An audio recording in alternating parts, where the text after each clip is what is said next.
नमस्कार ESPN 9 news आप देख रहे हैं। आपके साथ मैं हूं अक्षय अग्रवाल। स्वागत है तमाम दर्शकों का इस खास पेशकश में 2024 का चौकीदार कौन।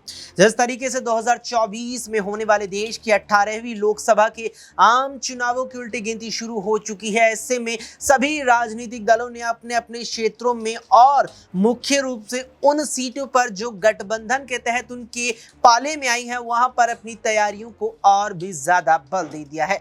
ऐसी ही कड़ी में और जब बात होती है यहाँ पर आम चुनावों की, लोकसभा चुनावों की, ऐसे में एक पुरानी कहावत है कि दिल्ली का रास्ता बिहार और यूपी से होकर गुजरता है। बिहार पर अब यहाँ हम बात करते चले तो लगातार ही राज्य का सियासी पारा 7वें आसमां पर चढ़ा हुआ है। सियासी भूचाल लगातार ही सूबे में जारी है और खास तौर पर जब से नीतीश कुमार ने महागठबंधन छोड़कर एनडीए गठबंधन में वापसी की, उसके बाद से ही राज्य में सियासी उथल पुथल देखने को मिल रहा। इस सब के बीच अब एनडीए ने तो अपने सहयोगी दलों के चलते, या कहीं कि एनडीए गठबंधन के तहत भारतीय जनता पार्टी ने अपने सहयोगी दलों के साथ बिहार की 40 सीटों को आपस में बांट लिया है। और फिर उसके बाद इंडिया गठबंधन ने जो सीट शेयरिंग का फॉर्मूला निकाला, उसके लिहाज से 26 सीटों पर आरजेडी चुनाव लड़ेगी, जिसके बाद 9 सीटों पर कांग्रेस और जबकि 5 शेष सीटों पर अन्य वाम दल, अन्य सहयोगी दल चुनाव लड़ते नजर आने वाले हैं।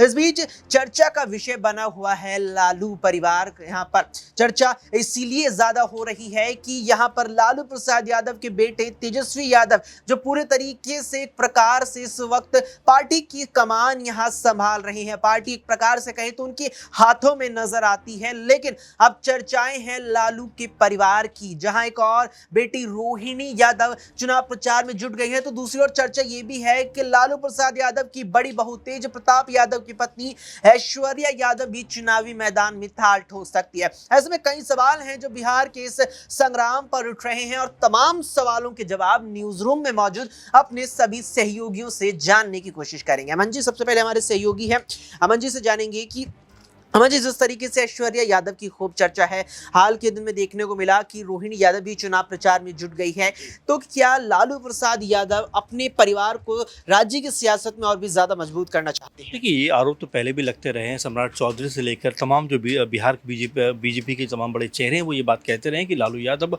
हमेशा अपने परिवार को आगे बढ़ाने की राजनीति करते रहे। आपने देखा कि इससे पहले तेज प्रताप यादव हों या तेजस्वी हों, मीसा भारती हों, लालू यादव हों, राबड़ी हों, और अब लगातार रोहिणी आचार्य का नाम निकल कर सामने आ रहा है। तो जाहिर बात है कि परिवार को आगे बढ़ाने के आरोप तो उनके ऊपर लगते रहे। लेकिन हैरानी की बात यह है कि सिर्फ लालू यादव नहीं, बल्कि अगर चिराग पासवान को भी देखा जाए तो वो भी परिवारवाद की एक कह सकते हैं कि सबसे बड़े नामों में से एक नाम आता है। क्योंकि अगर हम जो एलजेपी की बात करें तो पूरी की पूरी जो पार्टी है वो लगता है परिवारवाद को रिप्रेजेंट करते हुए नजर आते हैं। और यही बात लगातार हो रही है कि जिस तरह से बीजेपी के तमाम नेता जो है तेजस्वी के ऊपर या लालू यादव के ऊपर तमाम परिवारवाद के आरोप लगाते हैं, वहीं जमुई से कल पीएम मोदी एक शुरुआत करने वाले हैं चुनाव प्रचार की, तो वहाँ पर भी परिवारवाद का कह सकते हैं कि एक रूप नजर आता है। क्योंकि चिराग पासवान के जो जीजा जी हैं वो चुनाव वहाँ से लड़ते हुए दिखाई पड़ते हैं। तो अब इसको लेकर क्या पीएम मोदी कहेंगे या बीजेपी कहेगी, तो ये आपस में इस तरह से मिला जुला रूप है कि इसको आप अलग नहीं कर सकते। वहीं एनडीए कुनबे की बात करें बिहार से ही, तो वहाँ पर जीतन राम मांझी वो भी परिवारवाद की कह सकते हैं कि मिसाल पेश करते हैं कि उनका बेटा भी बिहार सरकार में मंत्री है। सम्राट चौधरी जो लगातार लालू यादव और तमाम उनके परिवार के लोगों के ऊपर तमाम सवाल खड़े करते हैं, वो खुद जो है परिवारवाद का कहीं ना कहीं अपने आप को कह सकते हैं कि वो भी उसी बैकग्राउंड से आते हैं। तो कई तरह के ऐसे चेहरे हैं जिनके ऊपर लगातार परिवारवाद का आरोप लगता रहा है। लेकिन तेजस्वी और उनके जो परिवार हैं उनके ऊपर इसलिए आरोप लगता है क्योंकि कई लोग हैं जो सक्रिय राजनीति में लगातार एक्टिव भी हैं, जीतते भी हैं। और अब रोहिणी आचार्य का नाम आने के बाद ये तक कहा गया कि जिस तरह से उन्होंने अपने पिता को बचाने के लिए किडनी दी, उसका कहीं ना कहीं वो अब उसके फलस्वरूप उनको ये सीट दी गई। तो इस तरह की बयानबाजी भी चले। लेकिन देखिए, पारिवारिक चीज़ों पर इस तरह के कमेंट करना मेरे ख्याल से वही लोग कर रहे हैं जो खुद परिवार का एक अपने आप में अस्तित्व लेकर आगे बढ़ते हुए दिखाई पड़े। इसमें सम्राट चौधरी की बात कर सकते हैं, चिराग पासवान की बात कर सकते हैं, मांझी की बात कर सकते हैं। ऐसे बहुत सारे लोग हैं जिनको लेकर हम बात कर सकते हैं, जो परिवार की जो परंपरा है उसको लेकर आगे बढ़ते हुए नजर आते हैं। बिल्कुल, यहाँ पर परिवार की परंपरा जो है उसे लेकर आगे बढ़ते नजर आते हैं। लेकिन ये जो यहाँ पर दांव चला जा रहा है कि परिवार के सदस्य को सियासत की पिच पर उतार रही हैं, क्या ये उस परिवार पर ही भारी ना पड़ जाए। ऐसे में नाज़मीन से जानेंगे कि नाज़मीन, जिक्र आया है यहाँ पर अरुण भारती का। चिराग पासवान ने अपनी जीजा अरुण भारती को जमुई से चुनावी मैदान में उतार दिया। अरुण भारती को देखा जाए तो कुछ खासा चुनावी अनुभव नहीं है, राजनीतिक अनुभव नहीं, कोई ऐसी राजनीतिक पहचान नहीं है। ऐसे में क्या चिराग पासवान 5 सीटें बीजेपी ने एक विश्वास के तहत उन्हें सौंपी है, क्या ये जो दांव है उन पर भारी पड़ सकता है क्या? देखिए, चिराग पासवान की जिद की वजह से भारतीय जनता पार्टी यानी कि एनडीए की बात करें, उन्होंने ये सीटें यहाँ पर 5 सीटें चिराग पासवान को सौंपी हैं। यहाँ पर जिस तरीके से चिराग पासवान डंके की चोट पर कहते हुए नजर आ रहे थे कि 5 सीटें चाहिए, हाजीपुर की सीट को लेकर बार बार दबाव बना रहे थे, जिस वजह से पशुपति पारस की बात कीजिए, अब शांत नजर आते हैं। कुछ कहते हैं, कुछ कहते हुए नजर नहीं आते हैं, केंद्रीय मंत्री पद से भी इस्तीफा देते हुए नजर आते हैं। उसके बाद देखा जाए तो पशुपति पारस सिर्फ ये कहते हुए दिखाई दिए कि जो भी एनडीए फैसला लेगा उसे मानने के लिए तैयार है, यानी कि बैकफुट पर पशुपति पारस चले जाते हैं। तो चिराग पासवान के लिए कंपटीशन के लिए कौन है? कोई भी उनके मुकाबले में उतरता हुआ नजर नहीं आता है।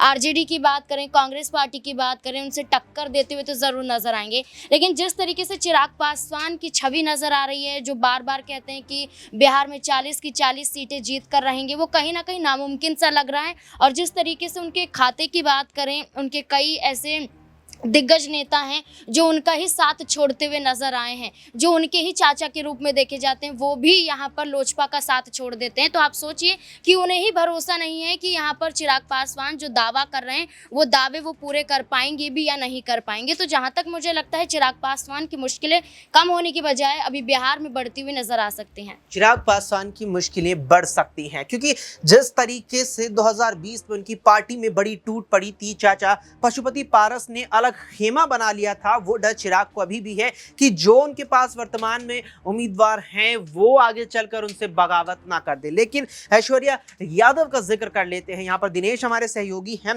दिनेश, लालू प्रसाद यादव, उसके बाद लाते हैं बड़े बेटे तेज प्रताप यादव को, फिर तेजस्वी यादव उप मुख्यमंत्री भी बनते हैं, भली भांति जिम्मेदारी संभालते नजर भी आते हैं राज्य की।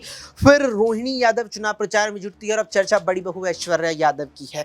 क्या अगर ऐश्वर्या यादव चुनावी मैदान में उतरती है तो यहाँ पर जिस तरीके से परिवार के सदस्य होने के नाते उन 26 में से कोई एक सीट उन्हें सौंप दी जाएगी, क्या ये उन चेहरों के साथ नाइंसाफी नहीं होगी जो प्रबल दावेदार उन क्षेत्रों से थे आरजेडी की तरफ से? देखिए अक्षय, जिस तरीके से रोहिणी आचार्य को सारण लोकसभा सीट से चुनावी मैदान में उतारा है, बड़ी सीट है, राजीव प्रताप सिंह रूडी के खिलाफ वो चुनाव लड़ने वाली है इंडिया गठबंधन की तरफ से, और एनडीए के प्रत्याशी रहेंगे पूर्व केंद्रीय मंत्री राजीव प्रताप रूडी। ऐसे में जिस तरीके से लालू प्रसाद यादव के घर पर पिछले हमने 1 महीने में देखा कि हर रोज बड़े बड़े दिग्गज नेताओं की बैठकें हो रही हैं, और इस दौरान आपको बता दें कि लालू परिवार चाहता है कि पटना में यानी कि बिहार विधानसभा में तेजस्वी यादव, तेज प्रताप यादव जो है मजबूती से वहां पर अपनी पार्टी का प्रतिनिधित्व करें, और दिल्ली में रोहिणी आचार्य, उनके साथ ऐश्वर्या राय या परिवार का और कोई सदस्य यदि सक्रिय हो पाता है तो बिहार से लेकर के और दिल्ली तक का जो लालू प्रसाद यादव का साम्राज्य स्थापित करने का एक रास्ता आसान हो जाएगा,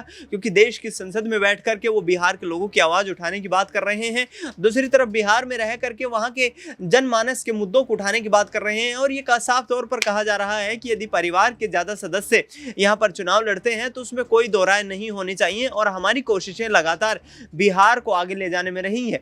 ऐसे में लालू प्रसाद यादव चाहते हैं, तेजस्वी यादव उनके साथ लगातार तमाम गतिविधियों में शामिल हो रहे हैं कि ऐसे में तमाम उन सीटों के ऊपर जो 26 सीटें यहां पर आरजेडी के खाते में आई है, जहां पर जो बड़ी सीटें हैं, बड़े चेहरों को यदि मौका दिया जाएगा तो वाकई इंडिया गठबंधन को फायदा मिल सकता है। बिल्कुल, यहाँ पर इंडिया गठबंधन को फायदा मिल सकता है कि बड़े चेहरों पर अगर दांव लगाया जाए। अब यहाँ पर बड़े चेहरे वे हैं या नहीं, ये जनता तय करेगी। जनता उन्हें किस तरीके से लेती है, क्या परिवार के आधार पर यहाँ देखते हुए इन्हें बड़ा चेहरा मानते हुए बड़े पद पर भी पहुंचाएगी, सांसद की उपाधि दिलाएगी, या फिर बड़ा झटका लग सकता है। ऐसे में जिस तरीके से एक और जहां इंडिया गठबंधन की ओर से चिराग पासवान भी अपने करीबी, अपने परिवार के सदस्यों को चुनावी मैदान में ताल यहाँ ठुकवा चुके हैं, साथ ही लालू प्रसाद यादव भी अब इस कड़ी में जिस तरीके से आगे रहते थे अब भी आगे ही नजर आ रहे हैं। ऐसे में जनता का क्या कुछ रुझान रहेगा, क्या कुछ इस पर आपका मानना है, कमेंट बॉक्स में हमें कमेंट करके जरूर बताएं। फिलहाल के लिए इस पेशकश में इतना ही।